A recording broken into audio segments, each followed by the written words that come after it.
started. Welcome. We are going to talk today about writing professional emails. Let's get started. It's a two-part process we're going to be doing today. The first thing we're going to be talking about is how to write a professional email, and then we'll talk about using it with Google Docs and email. Their email system, as you know probably, is called Gmail. Step one, writing professional emails. How to do it. Unlike every other thing you've heard in your language arts classes, you need to be short and to the point and succinct in an email, especially a professional business one. It needs to be correctly written, and we're going to find out how from WikiHow. I have 3 websites I'm going to be sharing with you. We're actually going to be looking only at WikiHow today. They've got a really good step-by-step list of suggestions for writing a good email for business. You might, on your own time, check out the OWL at Purdue University, their online writing lab. Underneath their academic writing is email etiquette. And also, if you would like to, on your own time, check out Forbes Magazine's online little slideshow about writing successful emails. And also, they have a full story if you click there. So before we go on to step 2, let's share the desktop. Check out WikiHow. And here we go. So WikiHow has how to use proper business email etiquette. As I scroll down the page, they have just a short list of proper topics. First, label your email in a professional subject line. Make sure it doesn't say something really generic like help or please read. You need to be very, very specific so that when they see that, they go, wow, I have to read that right now. Step 2 is address the recipient by name if possible. If you are writing to a history professor at a university, you need to make sure, Dear Dr. Jones. Or if you don't, be sure to address it in a generic form that's very respectful, such as Dear, Sir, or Madam. And remember to use a colon. It's a business letter, not a friendly letter, so we use a colon instead of a comma. Step 3, you want to establish your identity and your corporate affiliation. What that means is tell them exactly who you are, who you're working for, or what school you're attending. So if you're in a business, you would say, my name is Joe Smith, I work at IBM, and I am contacting you with regard to my company's needs, or whatever. Step 4, write the purpose of your email out clearly. You only need to say it once. You need to be as short and sweet as possible. Don't go on and on and on. Don't go into some side stories. Make it as detailed and short as possible.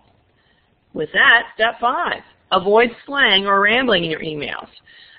So as well as don't ramble on, don't use texting slang such as LOL or things like that, using the number 2 when you mean the word to, T-O.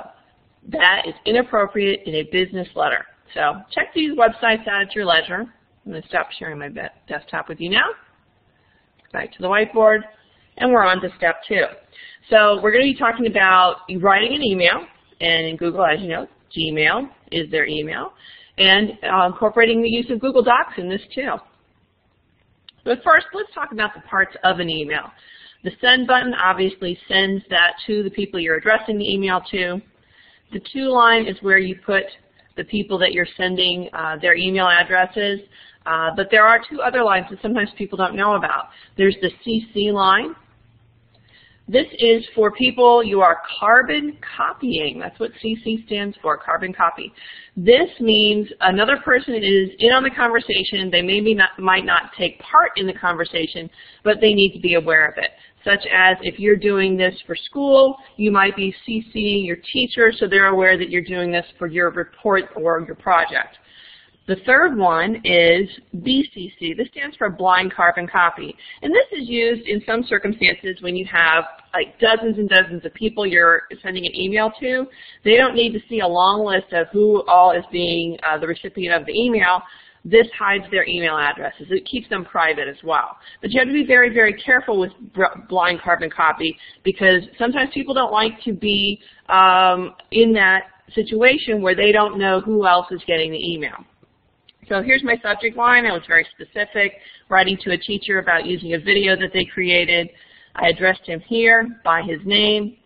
Then identified myself, where I work, and then I gave specifically what I needed help with from him, and I outlined it in a numbered list down here. So that's short, sweet, to the point, how to get your email and going, and the parts of it. Especially, once again, be careful with that CC and BCC. Next, when you sign into Gmail, if you're using Brevard School Student Drive, Google Docs, you'll see at the top on the black Google menu bar, Mail, right there. Sometimes it'll say Gmail if you're on your own personal Gmail account, but Mail or Gmail, same thing. Once you get in there, you're going to be hitting the Compose button. The Compose button will create your email. And just so you know, your email address for your account is right up there in the top right side. Once you've created your email, here's your to line. That's where you address the email address of the people that you're sending it to. If you need carbon copy or blind carbon copy, they're over here on the right. Your subject line is here. Remember to be detailed. Down at the bottom is your send button. Next to the send button, there's a little italicized A. If you click on that, various fancy schmanciness comes along. So if you do need to put in a bulleted list or a numbered list or bold some words, things like that, those extras are under there. If you needed to put an attachment on it, there's your little paper clip for an attachment. Usually don't send attachments on your first email to someone professionally, because that'll probably put it in their junk folder or their spam folder until they request an attachment. Usually you should not send one. Over on the right-hand side is your trash can in case you decide that you don't want to send it and you just want to get rid of it. And next to the trash can in Gmail, there's a tiny little drop-down arrow. And what that does is gives you a more full-blown version of an email. They tried to give you a simple version of it here, but if you want a lot of complexity, just like you have in Google Docs with all of the different options, you can click there and go to that. This is pretty much all you need, though. So, using Google Docs with your email. You might be surprised to learn that we're recommending that you draft these letters first and then also share and peer review them. So you want this email to be absolutely perfect. There's nothing worse than sending an email to someone you want help from, or God forbid you're looking for a job and you've got some grammatical errors in there, you've spelled something wrong. So what you can do is write your email in Google Docs, just create a document, draft that letter, share it maybe with your peers if you're in a team, or maybe your teacher would like to review it. And once they've reviewed it and it's been written and rewritten and fixed up, then you'll be able to send it. So you make sure that it's good to go before you ever even put it in that email. Nothing worse than hitting that send button and going, oops, that's not what I wanted to send. So once you've got it finalized, you'll copy and paste it into your Gmail account. Remember these things: detailed subject line. If it is for a report or a project and you need it by a certain date, make sure that you tell the person that date. If the report's due on the 15th, you certainly don't want to get their reply on the 16th. Make sure to address that person by name if at all possible, Dear Sir or Madam Colon if not. And also create a new email for each recipient. If you're sending out 5 emails, make a new email for each person. It's just a polite thing to do. At the end, if you get your reply, make sure that you send a thank you if it's appropriate. Sometimes you'll look at it and go, I just know this is exactly what I needed, and they're not expecting a reply or a thank you. So wrapping it up, step 1 was make sure you use professional business learning writing style on your email. Test it out in Google Docs, draft it, share it, make sure it's perfect, and then email it. And why do you need to know this?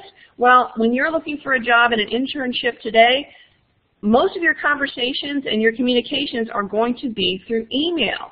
Not like old school times when we had to actually go to a place to talk to someone about a job or an internship. It's all online these days. So the better your email, the more correct it is, the more professional it is, the more you are going to stand out above everybody else that is in line for that job or internship. You can also use this for school. I know you're doing reports and projects. I know your teachers have talked to you about primary sources. Email, my friends, is a primary source. So you can use it in your reports. Write to that professor about something that you're interested in, that museum director, maybe you're doing a report on Egypt or something. I bet there's an Egyptologist out there just waiting to help you. So that said, I'd like to say thank you for watching our little video on writing professional emails. And of course, you can send me a professional email at rutenberg.tamara@brevardschools.org just in case you have some questions I can help you about. Remember to use those email rules. Have a great day.